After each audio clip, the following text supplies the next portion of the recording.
vulnérabilité que constitue la dépendance à la légitimité électorale et cette forte personnalisation du pouvoir. Qu'est-ce qu'on peut activer comme ressort?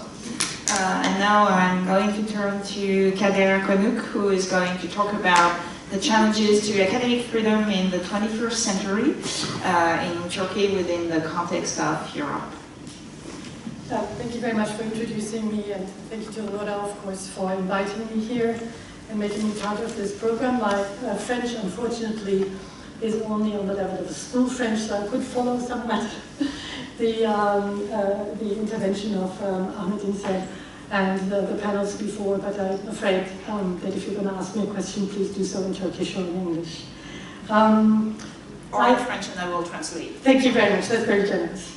So I do, I'm not interested in my own talk or the things that I'm engaging with in the political fault lines in Turkey itself, or the kind of sectarian politics, or all the divisions along the ethnic lines, but I'm more interested in the history of academic freedom in Turkey, its context within Europe and the Western European tradition, and the threat to academic freedom worldwide. So I want to kind of talk about Turkey within the context of what's happening worldwide. And in that sense, I'll explain to you what's already here on one of the slides, our project Academy itself. We started in 2017, and this has so far supported 27 scholars from Turkey, mainly peace academics, who signed the peace petition in January 2016, and there are many of you here in the room. I don't think that I need to explain the background of this peace petition and what happened to more than half of the signatories. But since Nora asked us to think about into the future and also think about structures for resistance, I thought I'll concentrate on this infrastructure that we're trying to create that has started with the Turkish crisis in academia, but is actually meant to address the global crisis and threat to academic freedom. In light of today's surge of authoritarian regimes and the overwhelming number of exiles and refugees that these create, we must recall April 1933, when civil servants and academics from German institutions of higher education were expelled on the basis of race and political descent. Eliminating the intellectual elite is often the first step towards suppressing criticism and bringing citizens in line with their governments. Yet history has taught us that disabling the critical elite creates a specter for other parties of society and prepares the ground for further atrocities. The arrest of Armenian intellectuals in Istanbul in April 1915, for example, was a precondition that enabled the mass deportation of Anatolian Armenians to Syria, to Ottoman Syria, as well as the ensuing Armenian genocide. The goal of these measurements was to silence the Armenian elite in order to facilitate governmental control and to consolidate its power. In today's various populist environments, right-wing populist environments, elite has become a morally charged and tainted term wherein members of the elite are set against the people as if they counter the interests of ordinary citizens. In a recent article, Roger Brubaker identifies a common discursive, rhetorical, and stylistic repertoire among various forms of populism. According to Brubaker, one of the markers of populist discourse is the construction of a vertical opposition between people and elite, and or the horizontal opposition between inside and outside. The people are simultaneously construed as outside and at the bottom. Critique of the establishment and academic elitism is a common feature and defining feature of right-wing populist leaders in the 21st century. Populism translates into the rejection of pluralism and resentment toward the establishment in favor of the so-called will of the people. Arguably, a populist democracy represents a degraded form of democracy. And as can be observed in Turkey in recent years, when populism combines with Islamism, or particular Erdogan kind of Islamism, the resultant Islamist populism relegates secular communities to the periphery deems secularists as an elitist minority and forces dissident academics into exile. In many countries around the world, critics of authoritarian regimes have their civil liberties curtailed. They are subject to arbitrary and often indefinite detention, solitary confinement, torture, and other acts of violence. Speaking truth to power poses an intolerable threat to despotic regimes that regulate information flow to maintain control. We have grown almost too accustomed to the vulnerability of journalists, activists, and writers who challenge such regimes. What perhaps we don't expect, however, is that academics working on seemingly innocuous topics in liberal countries may meet similar fates through state-directed and state-sponsored intimidation, extradition, incarceration, and violence. Whether openly critical of authoritarian governments or not, the higher education community is a new target of repression globally. Academics are increasingly under attack. The US-based Scholars at Risk network is one of the few major organizations monitoring the growing threat to scholars around the world. This international network of higher education institutions, associations, and individuals works to protect scholars and to promote academic freedom. Scholars at Risk, the Institute of International Education's Scholar Rescue Fund, and their British counterpart, CARA, and here you have recently the program PAUSE, act as advocates for threatened scholars and seek host universities for these scholars in countries that protect their civil liberties. Yet even in the so-called free world, academic communities are challenged as elitists, and democratically elected governments seek to interfere with research agendas. This is partly due to the fact that state universities are vibrant interlocutors for the democratic processes, and those who work in public institutions are particularly accountable to the public. As vehicles for democracy and healthy public discourse, it was actually John Dewey, a US scholar humanist in the beginning of the 20th century, who visited Turkey in the 1920s and was supposed to give a report about the institutions of higher education, who was the one really defining universities and academic freedom as the motor for democracy. So he was in Ankara, I think, for just 3 months and wrote a report about the state of Turkish universities. So that idea was already there in the very beginning of the reform process in Turkey. Let's go back to today. In our era of post-truth politics and the active dispersal of misinformation, we are called upon to protect educational institutions that foster inquiry and produce reliable knowledge. In the past 2 years, most applications to Scholars at Risk have originated in Turkey. Actually 3 years. I just had another conference with the directors of Scholar Rescue Fund and Scholars at Risk just 2 weeks ago in Berlin, and they, both organizations confirmed again that the majority of scholars applying to these funds are still from Turkey. This is the 3rd year since 2016. As a member of the United Nations, Turkey is actually bound to uphold rights protected by the Universal Declaration of Human Rights and the International Covenant on Civil and Political Rights. Recent actions of the Turkish state, however, do not comply with its human rights obligations, including those relating to the freedom of association, due process, and academic freedom. And as you all know, academic freedom is really very closely tied to mobility. So as soon as there are travel bans and passports get cancelled, we really can't talk about academic freedom or the freedom of thought at all.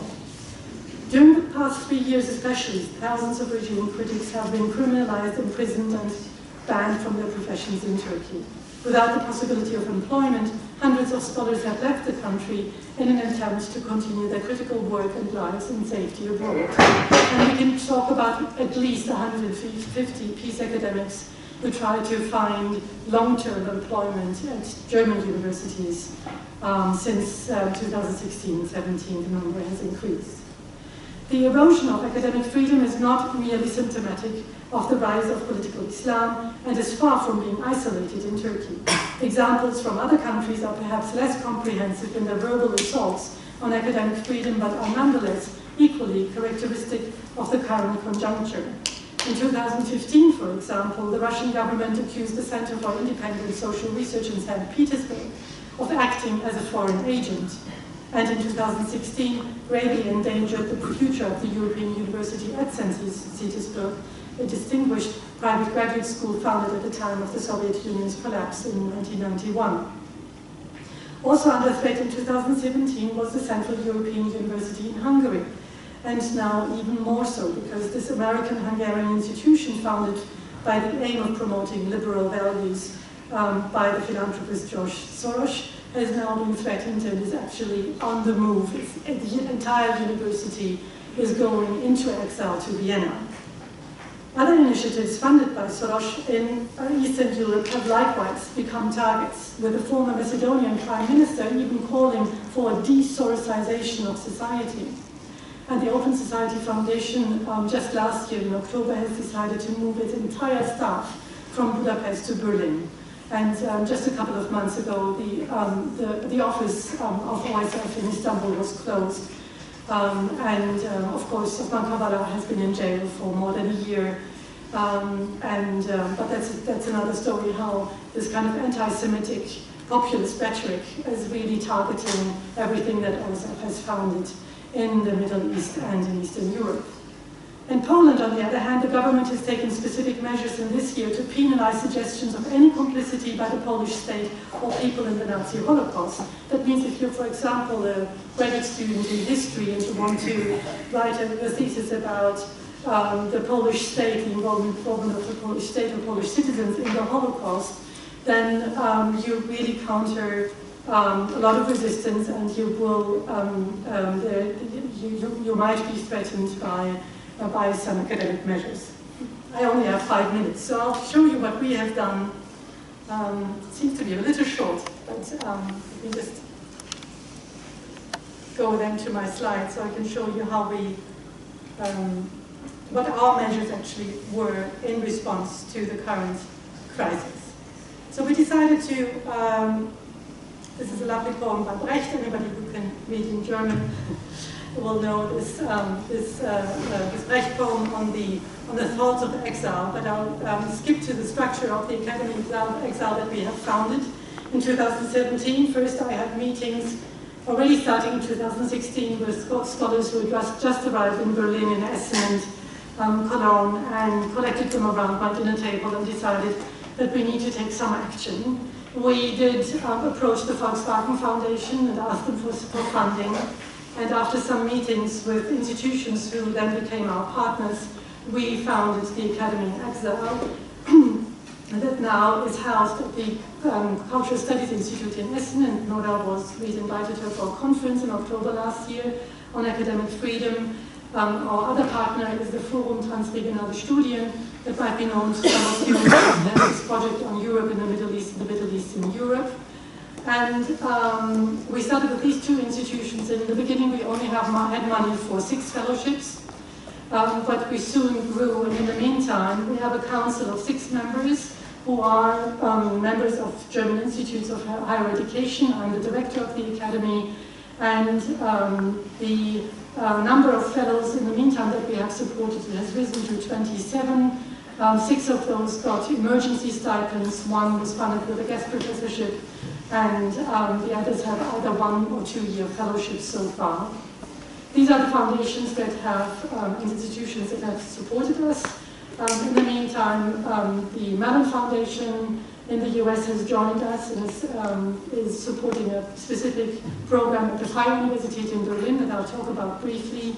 The Wissenschaftskolleg in Berlin is giving us personnel support and infrastructural support.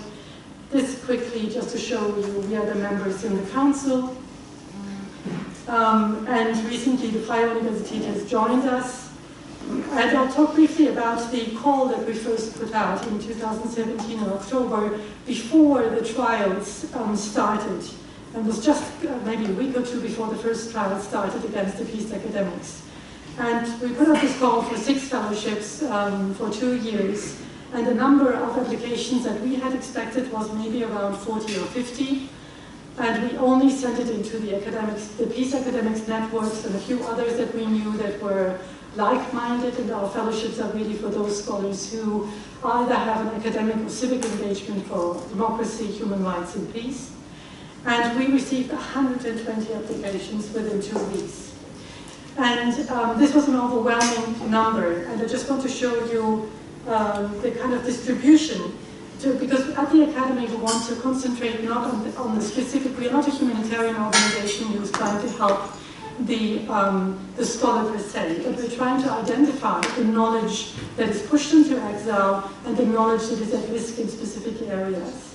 And if you look at the 5 disciplines of applicants to our Academy in 2017, you see an overwhelming number of political scientists that can be explained also by the pure number of political scientists who were dismissed from Ankara University in the summer of 2017, media scholars and so on and so forth, but particularly because the peace academics signed, there were social scientists mainly and humanities scholars, and I think that is the particular knowledge that is at risk.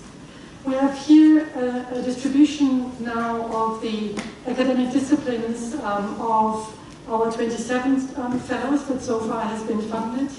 I want to give you an idea about the gender distribution, because if you look at usually the Scholar Rescue Fund programs, they mainly support men.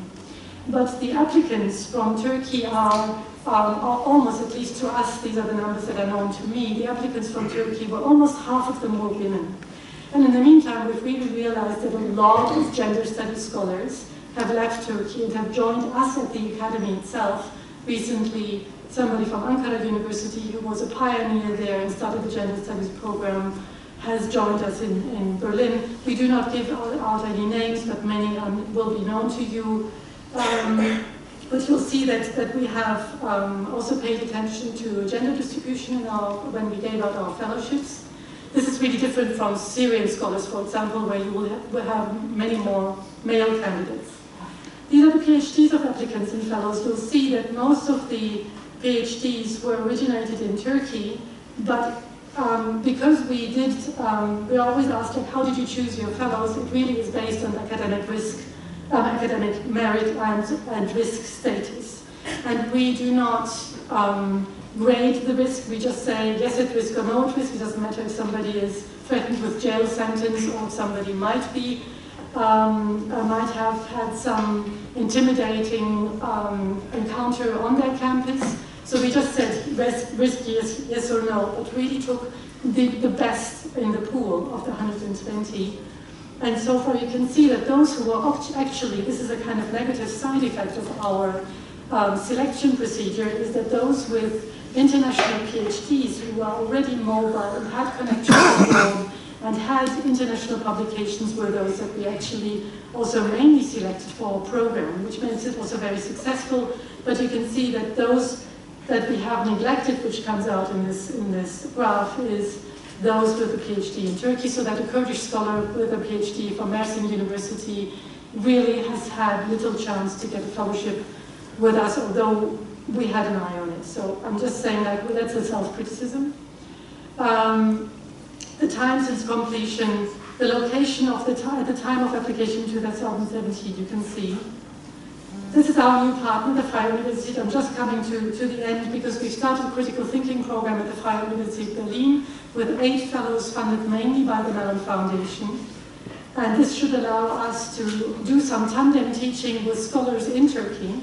So those specifically at the Solidarity Academy, Dayanışma Akademileri in Turkey, will be invited to do online teaching with scholars who are already exiled or those like me who are in safe German institutions and can together offer these courses. So that's an idea. It's a pilot project where we want to think about ways of really intervening into societies where higher education is suffering from a lack of diminishing democracy and authoritarian regime. These are our challenges. I won't get to that, but maybe I'll leave that slide open for the discussion. And quickly just about our cohort model. So what we are doing differently is we do not, like the Philipp Schwarz program, we do not place scholars in singular, by them individually at a little university like Tübingen or, I know, it's the end. little universities, but what we believe in is to keep the diasporic network alive, to have people arrive in cohorts, work into cohorts with them, strengthen the diasporic network, and then help them to reintegrate into their respective disciplines. So that's a completely different approach to placing scholars at risk worldwide. And I have to leave you with this now for questions.